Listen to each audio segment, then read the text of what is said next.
Olha, no sul do país, as chuvas não dão trégua. Pelo menos 7 pessoas morreram em razão das tempestades nos últimos dias. Em Santa Catarina, região da Serra, o Vale do Itajaí também foram os locais mais atingidos. 71 cidades estão em situação de emergência, 11 em calamidade pública. No Rio Grande do Sul, Guaíba alcançou o maior nível desde a enchente histórica de 1941.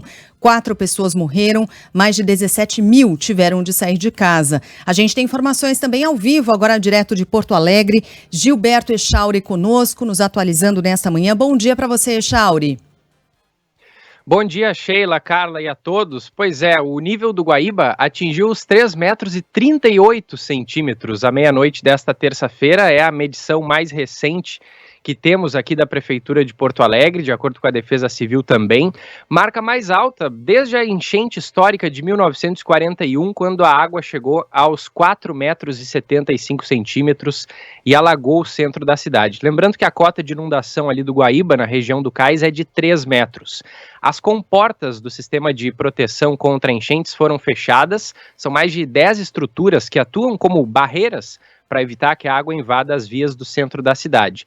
3 estações da Transurb, que é um metrô de superfície aqui da região metropolitana, permanecem fechadas desde ontem. Estação Mercado, Rodoviária e São Pedro, que são as 3 primeiras, já que a linha começa aqui em Porto Alegre e vai até Novo Hamburgo. E ainda não há previsão de retomada deste serviço. Ontem o governador Eduardo Leite visitou a região do Vale do Taquari, avaliou a dimensão dos impactos causados pelos temporais, mobilizou estruturas do governo estadual nesses trabalhos de amparo às vítimas e reconstrução das cidades afetadas. O governador também lembrou que já foi aberto o processo para a contratação de um serviço de radar meteorológico para reforçar a prevenção contra esses eventos adversos, porque muitas pessoas, infelizmente, novamente foram pegas de surpresa por conta do volume da água.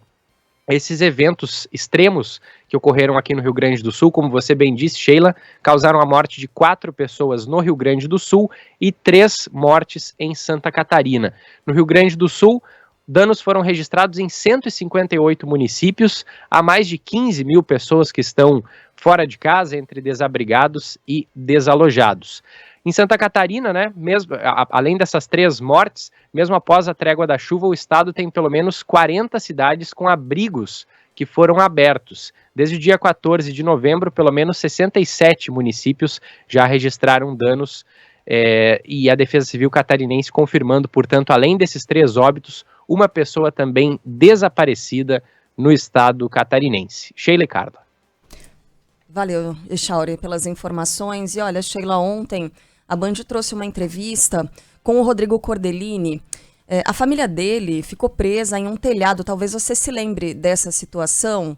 Foi em setembro, né? Naquele momento em que houve chuva muito, muito forte no mês de setembro. Naquela primeira onda, né? Em que cidades do Rio Grande do Sul acabaram sendo engolidas pela água. E esse pedreiro viveu um drama, ficou 8 horas preso num telhado com a família dele, enquanto a água tomava conta da residência. Um barco conseguiu chegar até esse ponto e fazer o resgate da família. Você, imagino que se lembre dessa história. Sim. Conseguiu reconstruir a casa, conseguiu, por meio de doações também, comprar outros móveis e perdeu tudo de novo. Ai, gente. Perdeu tudo de novo nessa última chuva. E é muito triste, sabe? Eu ouvi o relato dele dizendo, eu até tinha esperança depois do que aconteceu. Naquele momento em que ele ficou com a família 8 horas preso no telhado, ele achou, vamos morrer aqui. Quando foram resgatados, é aquela chance de uma nova vida, vamos reconstruir, bola pra frente.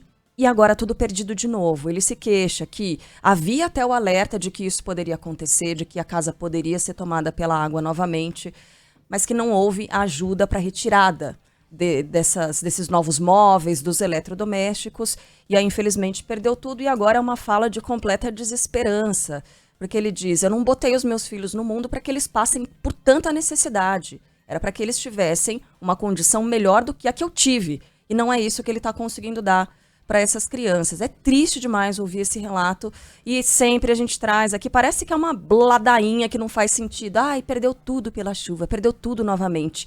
É isso, quando você humaniza as histórias, né? Quando você coloca da cara para as pessoas que estão passando por isso, sofrendo isso, é que dá para entender a dimensão, né, das perdas materiais e também perdas psicológicas e de saúde mental para essas pessoas. É muito difícil o que está acontecendo no Sul.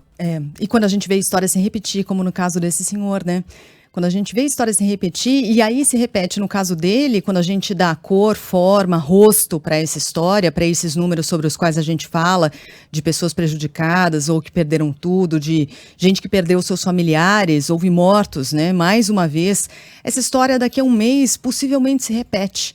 A gente não vê uma ampla política pública para que essas pessoas não voltem, por exemplo, para os mesmos lugares, para que elas recebam outro tipo de atendimento, um amplo investimento nas defesas civis de todos os estados, para que melhore esse atendimento às pessoas, para que ele seja mais eficiente, mais rápido, né, para que as pessoas não estejam nesses locais quando vem a chuva forte, com risco de deslizamentos, e para que elas não voltem a ocupar os mesmos lugares, né? E o que infelizmente acaba acontecendo é isso, elas voltam para os mesmos lugares por uma falta de opção e por uma falta de política pública destinada a isso, né? Estamos falando do sul do país, mas replique essa mesma lógica para todos os cantos do Brasil em que essa história, infelizmente, acontece de novo, de novo e de novo. E não vai ser por isso que a gente vai deixar de falar e deixar de cobrar, né? Pois é.